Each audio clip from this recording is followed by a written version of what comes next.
ஜாதியே இல்லைன்னு பேசுறவன் தான் நீ என்ன ஜாதின்னு கேட்பான்.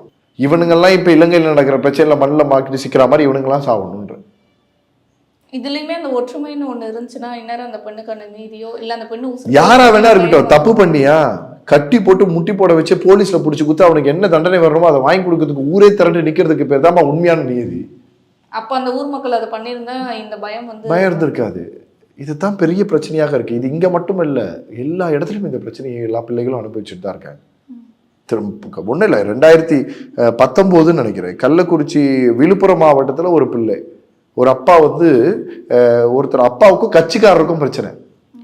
அந்த கட்சிக்காரரு அவங்க அப்பாவை பழிவாங்க வீட்டுக்கு வராரு. அப்பா இல்லை, அந்த பிள்ளை மட்டும் இருக்கு. பிள்ளை இருக்கு, ஜெயலட்சுமின்னு போற அந்த பிள்ளையோட பேரு. அந்த பிள்ளை மட்டும் இருக்கு.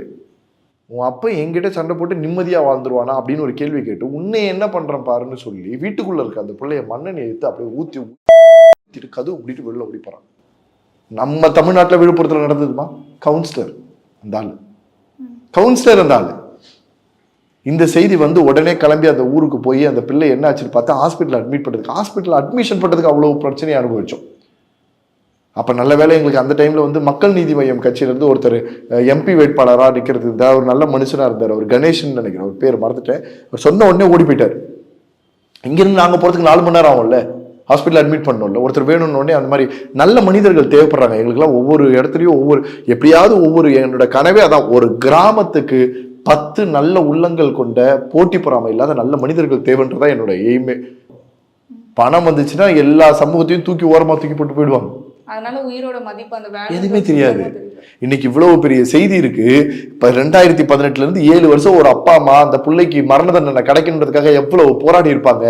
7 வருஷம் கழிச்சு ஒரு செய்தியில உனக்கு மரண தண்டனை இல்லடான்னு சொல்லும் போது அந்த பிள்ளையோட அப்பா அம்மாவுக்கு இன்னொரு மரணத்தை தானே நீங்க பரிசு கொடுக்குறீங்க. இப்போ நம்ம மரணத்தை கொடுத்துட்டு இருக்கோம். மனநிலை எப்படி இருக்குன்னு யோசிச்சு பாருங்க. நான் ஒரு வாட்டி போன் பண்ணி பேசுறோம், கேஸ் போயிட்டே இருக்குப்பா. 3 வருஷமா கேஸ் போச்சு அந்த அவனுக்கு அந்த மரண தண்டனை வாங்கி கொடுக்கறதுக்கு. அந்த பையனுக்கு மரண தண்டனை சொன்ன உடனே அந்த அப்பா அம்மா கால் பண்ணி முதல் வார்த்தை சொன்னாங்க, மரண தண்டனை கட்சிச்சு தம்பி அப்படின்னு. எவ்வளவு அலைஞ்சிருப்பாங்க, எவ்வளவு பிரச்சனையை ஃபேஸ் பண்ணியிருப்பாங்க. அப்ப ஒரு மனுஷனுக்கு என்ன ஆகும் தெரியுமா? எதுக்கு அலைஞ்சி தண்டனை வாங்கி கொடுத்து பொழைச்சு போட்டோம்னு நினைக்கிறோம். அதுலயுமே அவங்க அம்மா இந்த காலந்தாளம் அந்த குழந்தை சொல்லும் போது விடுப்பா எதுவும் பண்ண முடியாத அவங்க மேல் சரி சொல்ல முடியாத ஒரு சிச்சுவேஷன், கண்ணு முன்னாடியே இறந்து போற ஒரு சிச்சுவேஷன். இது ரெண்டுத்தையும் ஒரு குடும்பம் எப்படி ஹேண்டில் பண்ணிடும்?